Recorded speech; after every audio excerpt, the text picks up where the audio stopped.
responses were delayed, and the more I spaced out, the more intense your stories became. And what came to us was silence in small pockets in between hours it took to reach our destination and back to where we started. And unbeknownst to you was my departure. This is a Tony Solomon's recording. I woke up the next day to a text from you and knew our quality of sleep was not the same. Clearly what was on your mind was the possibility of an opportunity, but this is where I can be narcissistic, which I've also explained to you a dozen, but somehow I think you love it.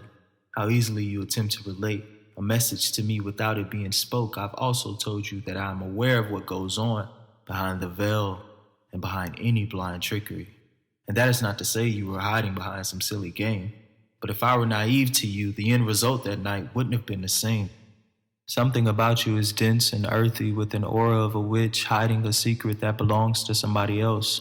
Something about you is crystallized by time capsules and haunted by the echoes of the past, and that becomes clear to me the closer I get, the more I can see the abrasions of your surface, hinting at your tolerance for pain and a feeding ground for psychological warfare.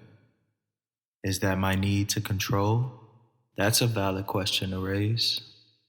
Maybe it's born from a need to not show you more of not what you can take, but what happens in the wake, which is why you couldn't sleep in the first place.